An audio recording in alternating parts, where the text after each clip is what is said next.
قتیبہ بن سعید نے بیان کیا، انہوں نے کہا ہم کو جریر بن عبد الحمید نے، انہوں نے عامش سے، انہوں نے ابراہیم نخعی سے، انہوں نے علقمہ سے، انہوں نے عبداللہ بن مسعود رضی اللہ عنہ سے، انہوں نے کہا جب سورہ انعام کی یہ آیت اتری، جو لوگ ایمان لائے اور انہوں نے ایمان کو گناہ سے آلود نہیں کیا یعنی ظلم سے، تو آن حضرت صلی اللہ علیہ وسلم کے صحابہ رضی اللہ عنہم کو بہت گراں گزری۔ وہ کہنے لگے بھلا ہم میں سے کون ایسا ہے جس نے ایمان کے ساتھ کوئی ظلم یعنی گناہ نہ کیا ہو؟ آن حضرت صلی اللہ علیہ وسلم نے فرمایا اس آیت میں ظلم سے گناہ مراد نہیں ہے بلکہ شرک مراد ہے۔ کیا تم نے حضرت لقمان علیہ السلام کا قول نہیں سنا؟ شرک بڑا ظلم ہے۔ صحیح بخاری حدیث نمبر 6918۔ عبد الرحمن بن ابی بکرہ نے بیان کیا، انہوں نے اپنے والد ابو بکرہ رضی اللہ عنہ صحابی سے، انہوں نے کہا کہ حضرت صلی اللہ علیہ وسلم نے فرمایا بڑے سے بڑا گناہ اللہ تعالیٰ کے ساتھ شرک کرنا ہے، اور ماں باپ کو ستانا، ان کی نافرمانی کرنا اور جھوٹی گواہی دینا، جھوٹی گواہی دینا، جھوٹی گواہی دینا، 3 بار یہی فرمایا یا یوں فرمایا، اور جھوٹ بولنا برابر بار بار آپ یہی فرماتے رہے، یہاں تک کہ ہم نے آرزو کی کہ کاش آپ خاموش ہو رہتے۔ صحیح بخاری حدیث نمبر 6919۔ شیبان نحوی نے خبر دی، انہوں نے فراس بن یحییٰ سے، انہوں نے عامر شعبی سے، انہوں نے عبداللہ بن عمرو بن عاص رضی اللہ عنہ سے، انہوں نے کہا ایک گنوار نام نامعلوم حضرت صلی اللہ علیہ وسلم کے پاس آیا، کہنے لگا یا رسول اللہ صلی اللہ علیہ وسلم بڑے بڑے گناہ کون سے ہیں؟ آپ نے فرمایا اللہ کے ساتھ شرک کرنا۔ اس نے پوچھا پھر کون سا گناہ؟ آپ نے فرمایا ماں باپ کو ستانا۔ پوچھا پھر کون سا گناہ؟ آپ نے فرمایا غموس قسم کھانا۔ عبداللہ بن عمرو رضی اللہ عنہ نے کہا میں نے عرض کیا یا رسول اللہ صلی اللہ علیہ وسلم غموس قسم کیا ہے؟ آپ نے فرمایا جان بوجھ کر کسی مسلمان کا مال مار لینے کے لیے جھوٹی قسم کھانا۔ صحیح بخاری حدیث نمبر 6920۔ خلاد بن یحییٰ نے بیان کیا، کہا ہم سے سفیان ثوری نے، انہوں نے منصور اور عامش سے، انہوں نے ابو وائل سے، انہوں نے حضرت عبداللہ بن مسعود رضی اللہ عنہ سے، انہوں نے کہا ایک شخص نام نامعلوم نے عرض کیا یا رسول اللہ صلی اللہ علیہ وسلم ہم نے جو گناہ اسلام لانے سے پہلے جاہلیت کے زمانے میں کیے ہیں کیا ان کا مواخذہ ہم سے ہوگا؟ آپ نے فرمایا جو شخص اسلام کی حالت میں نیک اعمال کرتا رہا اس سے جاہلیت کے گناہوں کا مواخذہ نہ ہوگا، اللہ تعالیٰ معاف کر دے گا، اور جو شخص مسلمان ہو کر بھی برے کام کرتا رہا اس سے دونوں زمانوں کے گناہوں کا مواخذہ ہوگا۔ صحیح بخاری حدیث نمبر 6921۔ ابو نعمان محمد بن فضل سدوسی نے بیان کیا، کہا ہم سے حماد بن زید نے، انہوں نے ایوب سختیانی سے، انہوں نے اکرمہ سے، انہوں نے کہا علی رضی اللہ عنہ کے پاس کچھ بے دین لوگ لائے گئے، آپ نے ان کو جلوا دیا۔ یہ خبر ابن عباس رضی اللہ عنہ کو پہنچی تو انہوں نے کہا اگر میں حاکم ہوتا تو ان کو کبھی نہ جلواتا، دوسری طرح سے سزا دیتا، کیونکہ حضرت صلی اللہ علیہ وسلم نے آگ میں جلانے سے منع فرمایا ہے۔ آپ صلی اللہ علیہ وسلم نے فرمایا آگ اللہ کا عذاب ہے، تم اللہ کے عذاب سے کسی کو مت عذاب دو، میں ان کو قتل کروا ڈالتا، کیونکہ حضرت صلی اللہ علیہ وسلم نے فرمایا ہے جو شخص اپنا دین بدل ڈالے، اسلام سے پھر جائے، اس کو قتل کر ڈالو۔ صحیح بخاری حدیث نمبر 6922۔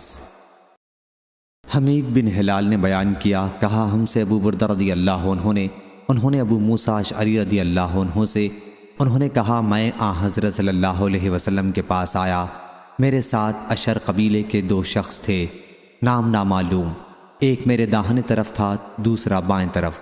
اس وقت حضرت صلی اللہ علیہ وسلم مسواک کر رہے تھے، دونوں نے حضرت صلی اللہ علیہ وسلم سے خدمت کی درخواست کی، یعنی حکومت اور عہدے کی۔ آپ نے فرمایا ابو موسیٰ یا عبداللہ بن قیس، راوی کو شک ہے۔ میں نے اسی وقت عرض کیا یا رسول اللہ صلی اللہ علیہ وسلم اس پروردگار کی قسم جس نے آپ کو سچا پیغمبر بنا کر بھیجا، انہوں نے اپنے دل کی بات مجھ سے نہیں کہی تھی اور مجھ کو معلوم نہیں تھا کہ یہ دونوں شخص خدمت چاہتے ہیں۔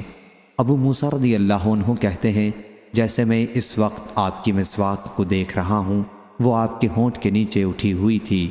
آپ نے فرمایا جو کوئی ہم سے خدمت کی درخواست کرتا ہے ہم اس کو خدمت نہیں دیتے، لیکن ابو موسیٰ رضی اللہ عنہ یا عبداللہ بن قیس تو یمن کی حکومت پر جا۔ خیر ابو موسیٰ رضی اللہ عنہ روانہ ہوئے۔ اس کے بعد آپ نے معاذ بن جبل رضی اللہ عنہ کو بھی ان کے پیچھے روانہ کیا۔ جب معاذ رضی اللہ عنہ یمن میں ابو موسیٰ رضی اللہ عنہ کے پاس پہنچے تو ابو موسیٰ رضی اللہ عنہ نے ان کے بیٹھنے کے لیے گدا بچھوایا اور کہنے لگے سواری سے اترو، گدے پر بیٹھو۔ اس وقت ان کے پاس ایک شخص تھا نام نامعلوم جس کی مشقیں کسی ہوئی تھیں۔ معاذ رضی اللہ عنہ نے ابو موسیٰ رضی اللہ عنہ سے پوچھا یہ کون شخص ہے؟ انہوں نے کہا یہ یہودی تھا، پھر مسلمان ہوا، اب پھر یہودی ہو گیا ہے۔ اور ابو موسیٰ رضی اللہ عنہ نے معاذ رضی اللہ عنہ سے کہا اجی تم سواری پر سے اتر کر بیٹھو تو۔ انہوں نے کہا میں نہیں بیٹھتا جب تک اللہ اور اس کے رسول کے حکم کے موافق یہ قتل نہ کیا جائے گا۔ 3 بار یہی کہا۔ آخر ابو موسیٰ رضی اللہ عنہ نے حکم دیا، وہ قتل کیا گیا۔ پھر معاذ رضی اللہ عنہ بیٹھے۔ اب دونوں نے رات کی عبادت تہجد گزاری کا ذکر نکالا۔ معاذ رضی اللہ عنہ نے کہا میں تو رات کو عبادت بھی کرتا ہوں اور سوتا بھی ہوں، اور مجھے امید ہے کہ سونے میں بھی مجھ کو وہی ثواب ملے گا جو نماز پڑھنے اور عبادت کرنے میں۔ صحیح بخاری حدیث نمبر 6923۔ حضرت ابو ہریرہ رضی اللہ عنہ نے کہا جب حضرت صلی اللہ علیہ وسلم کی وفات ہو گئی اور حضرت ابو بکر صدیق رضی اللہ عنہ خلیفہ ہوئے اور عرب کے کچھ لوگ کافر بن گئے تو حضرت عمر رضی اللہ عنہ نے ان سے کہا تم ان لوگوں سے کیسے لڑو گے؟ حضرت صلی اللہ علیہ وسلم نے تو یہ فرمایا ہے مجھ کو لوگوں سے لڑنے کا اس وقت تک حکم ہوا جب تک وہ لا الہ الا اللہ نہ کہیں، پھر جس نے لا الہ الا اللہ کہہ لیا اس نے اپنے مال اور اپنی جان کو مجھ سے بچا لیا۔ البتہ کسی حق کے بدل اس کی جان یا مال کو نقصان پہنچایا جائے تو یہ اور بات ہے، اب اس کے دل میں کیا ہے اس کا حساب لینے والا اللہ ہے۔ صحیح بخاری حدیث نمبر 6924۔ حضرت ابو بکر صدیق رضی اللہ عنہ نے کہا میں تو خدا کی قسم اس شخص سے لڑوں گا جو نماز اور زکوٰۃ میں فرق کرے، اس لیے کہ زکوٰۃ مال کا حق ہے جیسے نماز جسم کا حق ہے۔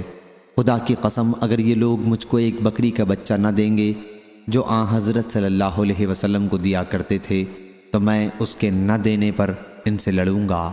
حضرت عمر رضی اللہ عنہ نے کہا قسم خدا کی اس کے بعد میں سمجھ گیا کہ ابو بکر رضی اللہ عنہ کے دل میں جو لڑائی کا ارادہ ہوا ہے یہ اللہ نے ان کے دل میں ڈالا ہے، اور میں پہچان گیا کہ ابو بکر رضی اللہ عنہ کی رائے حق ہے۔ صحیح بخاری حدیث نمبر 6925۔ عبداللہ بن مبارک نے خبر دی، کہا ہم کو شعبہ بن حجاج نے، انہوں نے حشام بن زید بن انس بن مالک سے، وہ کہتے تھے میں نے اپنے دادا انس بن مالک رضی اللہ عنہ سے سنا، وہ کہتے تھے ایک یہودی حضرت صلی اللہ علیہ وسلم پر گزرا، کہنے لگا السلام علیکہ یعنی تم مرو۔ حضرت صلی اللہ علیہ وسلم نے جواب میں صرف وعلیک کہا، تو بھی مرے گا۔ پھر آپ نے صحابہ رضی اللہ عنہم سے فرمایا تم کو معلوم ہوا اس نے کیا کہا؟ اس نے السلام علیکہ کہا۔ صحابہ رضی اللہ عنہم نے عرض کیا یا رسول اللہ حکم ہو تو اس کو مار ڈالیں۔ آپ صلی اللہ علیہ وسلم نے فرمایا نہیں، جب کتاب والے یہود اور نصارہ تم کو سلام کیا کریں تو تم بھی یہی کہا کرو وعلیکم۔ صحیح بخاری حدیث نمبر 6926۔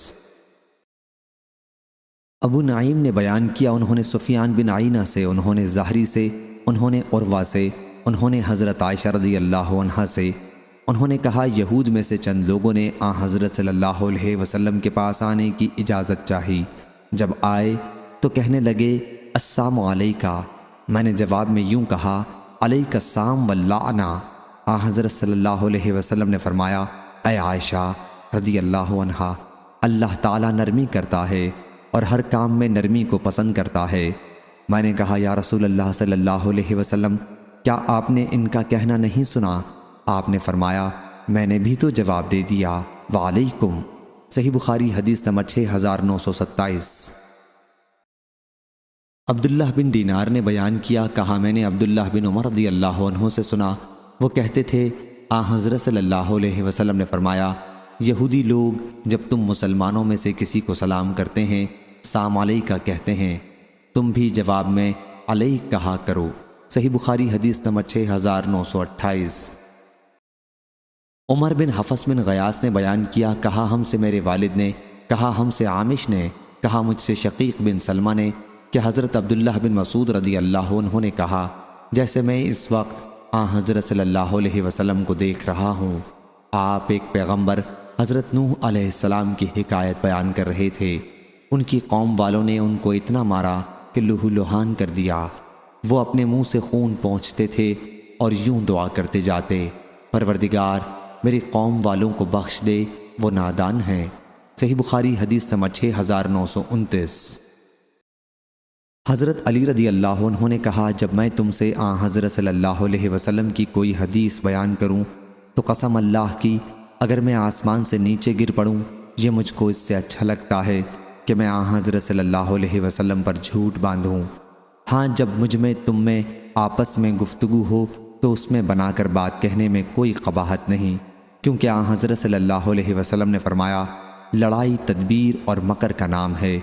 دیکھو میں نے حضرت صلی اللہ علیہ وسلم سے سنا ہے، آپ فرماتے تھے، اخیر زمانہ قریب ہے جب ایسے لوگ مسلمانوں میں نکلیں گے جو نو عمر بے وقوف ہوں گے، ان کی عقل میں فطور ہوگا۔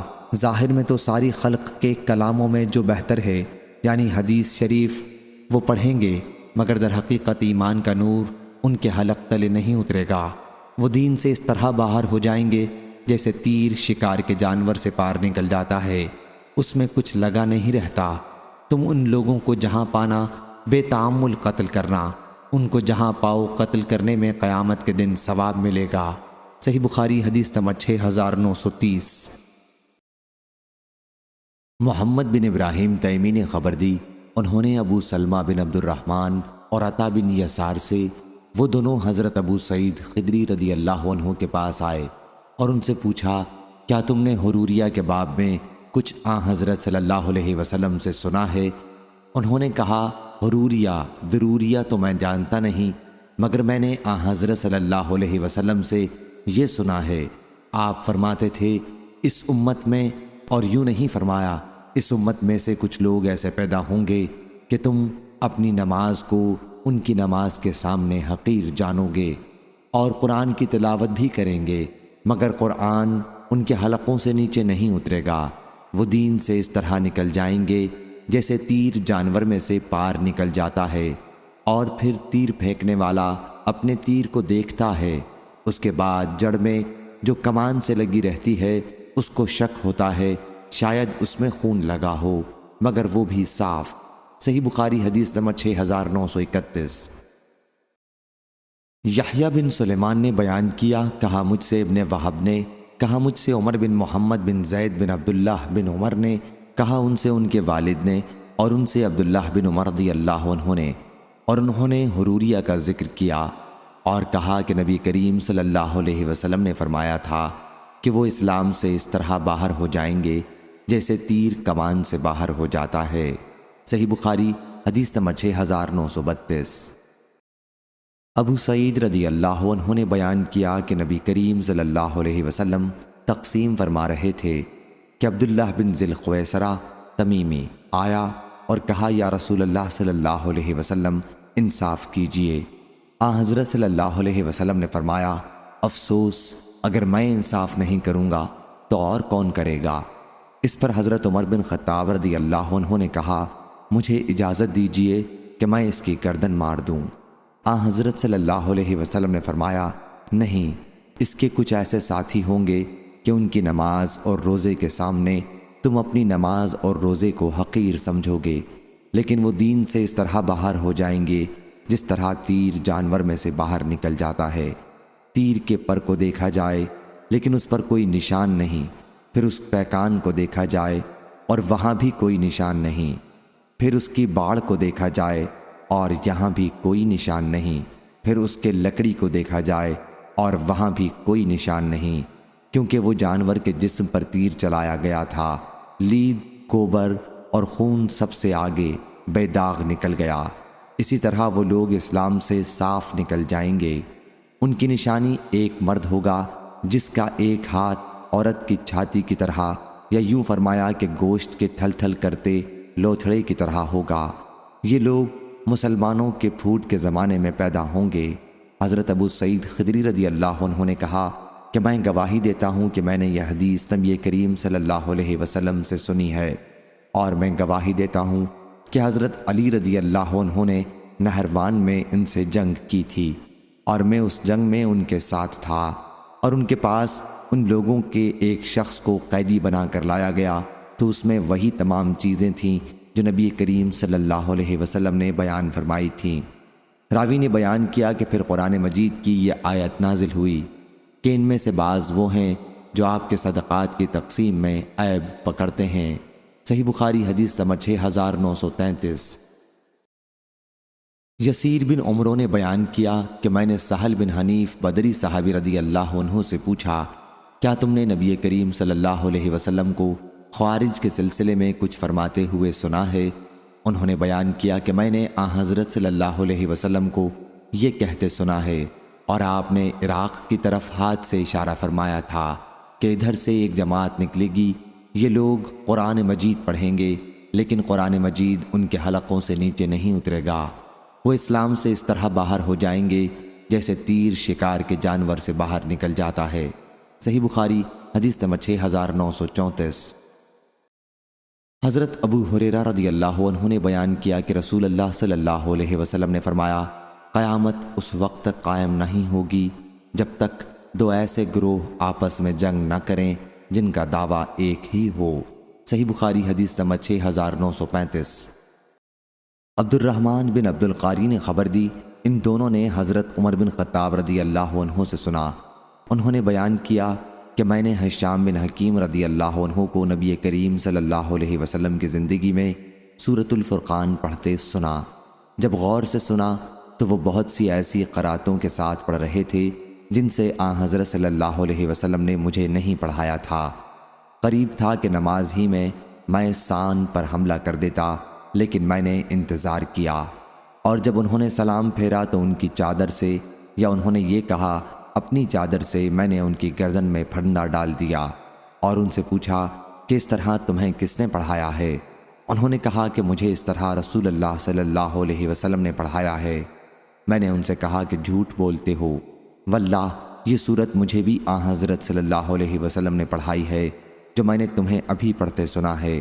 چنانچہ میں انہیں کھینچتا ہوا آن حضرت صلی اللہ علیہ وسلم کے پاس لایا اور عرض کیا، یا رسول اللہ صلی اللہ علیہ وسلم، میں نے اسے سورۃ الفرقان اور طرح پر پڑھتے سنا ہے جس طرح آپ نے مجھے نہیں پڑھائی تھی، آپ نے مجھے بھی سورۃ الفرقان پڑھائی ہے۔ آن حضرت صلی اللہ علیہ وسلم نے فرمایا کہ عمر رضی اللہ عنہ انہیں چھوڑ دو، ہشام سورت پڑھو۔ انہوں نے اسی طرح پڑھ کر سنایا جس طرح میں نے انہیں پڑھتے سنا تھا۔ آن حضرت صلی اللہ علیہ وسلم نے اس پر فرمایا کہ اسی طرح نازل ہوئی تھی۔ پھر آن حضرت صلی اللہ علیہ وسلم نے فرمایا، اب عمر رضی اللہ عنہ تم پڑھو۔ میں نے پڑھا تو آپ نے فرمایا کہ اسی طرح نازل ہوئی تھی۔ پھر فرمایا، یہ قرآن 7 قرأتوں میں نازل ہوا ہے، پس تمہیں جس طرح آسانی ہو پڑھو۔ صحیح بخاری حدیث نمبر 6936۔ حضرت عبداللہ بن مسعود رضی اللہ عنہ نے بیان کیا کہ جب یہ آیت نازل ہوئی، وہ لوگ جو ایمان لے آئے اور اپنے ایمان کے ساتھ ظلم کو نہیں ملایا، تو صحابہ رضی اللہ عنہم کو یہ معاملہ بہت مشکل نظر آیا، اور انہوں نے کہا، ہم میں کون ہوگا جو ظلم نہ کرتا ہو؟ آن حضرت صلی اللہ علیہ وسلم نے فرمایا کہ اس کا مطلب وہ نہیں ہے جو تم سمجھتے ہو، بلکہ یہ مطلب حضرت لقمان علیہ السلام کے اس ارشاد میں ہے جو انہوں نے اپنے لڑکے سے کہا تھا کہ اے بیٹے، اللہ کے ساتھ کسی کو شریک نہ ٹھہرانا، بلا شبہ شرک کرنا بہت بڑا ظلم ہے۔ صحیح بخاری حدیث نمبر 6937۔ عتبان بن مالک رضی اللہ عنہ نے بیان کیا، صبح کے وقت نبی کریم صلی اللہ علیہ وسلم میرے یہاں تشریف لائے۔ پھر ایک صاحب نے پوچھا کہ مالک بن دخشن کہاں ہیں؟ ہمارے قبیلے کے ایک شخص نے جواب دیا کہ وہ منافق ہے، اللہ اور اس کے رسول سے اسے محبت نہیں ہے۔ آن حضرت صلی اللہ علیہ وسلم نے اس پر فرمایا، کیا تم ایسا نہیں سمجھتے کہ وہ کلمہ لا الہ الا اللہ کا اقرار کرتا ہے اور اس کا مقصد اس سے اللہ کی رضا ہے۔ اس صحابی نے کہا کہ ہاں یہ تو ہے۔ حضرت صلی اللہ علیہ وسلم نے فرمایا کہ پھر جو بندہ بھی قیامت کے دن اس کلمہ کو لے کر آئے گا اللہ تعالیٰ اس پر جہنم کو حرام کر دے گا۔ صحیح بخاری حدیث نمبر 6938۔ ابو عوانہ وداح یشکری نے بیان کیا، ان سے حسین بن عبد الرحمن سلمی نے، ان سے فلاں شخص سعید بن عبیدہ نے کہ ابو عبد الرحمن اور حبان بن عطیہ کا آپس میں اختلاف ہوا۔ ابو عبد الرحمن نے حبان سے کہا کہ آپ کو معلوم ہے کہ آپ کے ساتھی خون بہانے میں کس قدر جری ہو گئے ہیں؟ ان کا اشارہ علی رضی اللہ عنہ کی طرف تھا۔ اس پر حبان نے کہا انہوں نے کیا کیا ہے؟ تیرا باپ نہیں۔ ابو عبد الرحمن نے کہا کہ علی رضی اللہ عنہ کہتے تھے کہ مجھے زبیر اور ابو مرثد رضی اللہ عنہم کو رسول کریم صلی اللہ علیہ وسلم نے بھیجا اور ہم سب گھوڑوں پر سوار تھے۔ حضرت صلی اللہ علیہ وسلم نے فرمایا کہ جاؤ اور جب روضہ خاخ پر پہنچو جو مدینے سے 12 میل کے فاصلے پر ایک جگہ ہے۔ ابو سلمہ نے بیان کیا کہ ابو عوانہ نے خاخ کے بدلے میں حاج کہا ہے، تو وہاں تمہیں ایک عورت سارا نامی ملے گی اور اس کے پاس حاطب بن ابی بلتع کا ایک خط ہے جو مشرکین مکہ کو لکھا گیا ہے، تم وہ خط میرے پاس لاؤ۔ چنانچہ ہم اپنے گھوڑوں پر دوڑے اور ہم نے اسے وہیں پکڑا جہاں حضرت صلی اللہ علیہ وسلم نے بتایا تھا۔ وہ عورت اپنے اونٹ پر سوار جا رہی تھی۔ حاطب بن ابی بلتع رضی اللہ عنہ نے اہل مکہ کو حضرت صلی اللہ علیہ وسلم کی مکہ آنے کی خبر دی تھی۔ ہم نے اس عورت سے کہا کہ تمہارے پاس وہ خط کہاں ہے؟ اس نے کہا کہ میرے پاس تو کوئی خط نہیں ہے۔ ہم نے اس کا اونٹ بٹھا دیا اور اس کے کجاوے کی تلاشی لی، لیکن اس میں کوئی خط نہیں ملا۔ میرے ساتھی نے کہا کہ اس کے پاس کوئی خط معلوم نہیں ہوتا۔ راوی نے بیان کیا کہ ہمیں یقین ہے کہ حضرت صلی اللہ علیہ وسلم نے غلط بات نہیں فرمائی۔ پھر علی رضی اللہ عنہ نے قسم کھائی کہ اس ذات کی قسم جس کی قسم کھائی جاتی ہے، خط نکال دے ورنہ میں تجھے ننگی کر دوں گا۔ اب وہ عورت اپنے نیفے کی طرف جھکی، اس نے ایک چادر کمر پر باندھ رکھی تھی اور خط نکالا۔ اس کے بعد یہ لوگ خط حضرت صلی اللہ علیہ وسلم کے پاس لائے۔ عمر رضی اللہ عنہ نے عرض کیا یا رسول اللہ صلی اللہ علیہ وسلم، اس نے اللہ اور اس کے رسول اور مسلمانوں کے ساتھ خیانت کی ہے، مجھے اجازت دیجیے کہ میں اس کی گردن مار دوں۔ لیکن حضرت صلی اللہ علیہ وسلم نے فرمایا حاطب رضی اللہ عنہ تم نے ایسا کیوں کیا؟ حاطب رضی اللہ عنہ نے کہا یا رسول اللہ صلی اللہ علیہ وسلم، بھلا کیا مجھ سے یہ ممکن ہے کہ میں اللہ اور اس کے رسول پر ایمان نہ رکھوں؟ میرا مطلب اس خط کے لکھنے سے صرف یہ تھا کہ میرا ایک احسان مکے والوں پر ہو جائے جس کی وجہ سے میں اپنی جائیداد اور بال بچوں کو ان کے ہاتھ سے بچا لوں۔ بات یہ ہے کہ آپ کے اصحاب رضی اللہ عنہم میں کوئی ایسا نہیں جس کے مکے میں ان کی قوم میں کے ایسے لوگ نہ ہوں جس کی وجہ سے اللہ ان کے بچوں اور جائیداد پر کوئی آفت نہیں آنے دیتا، مگر میرا وہاں کوئی نہیں ہے۔ حضرت صلی اللہ علیہ وسلم نے فرمایا کہ حاطب رضی اللہ عنہ نے سچ کہا ہے، بھلائی کے سوا ان کے بارے میں اور کچھ نہ کہو۔ بیان کیا کہ عمر رضی اللہ عنہ نے دوبارہ کہا کہ یا رسول اللہ صلی اللہ علیہ وسلم، اس نے اللہ اور اس کے رسول اور مومنوں کے ساتھ خیانت کی ہے، مجھے اجازت دیجیے کہ میں اس کی گردن مار دوں۔ حضرت صلی اللہ علیہ وسلم نے فرمایا کہ یہ جنگ بدر میں شریک ہونے والوں میں نہیں ہیں، تمہیں کیا معلوم اللہ تعالیٰ ان کے اعمال سے واقف تھا۔ اور پھر فرمایا کہ جو چاہو کرو، میں نے جنت تمہارے لیے لکھ دی ہے۔ اس پر عمر رضی اللہ عنہ کی آنکھوں میں خوشی سے آنسو بھر آئے اور عرض کیا اللہ اور اس کے رسول ہی کو حقیقت کا زیادہ علم ہے۔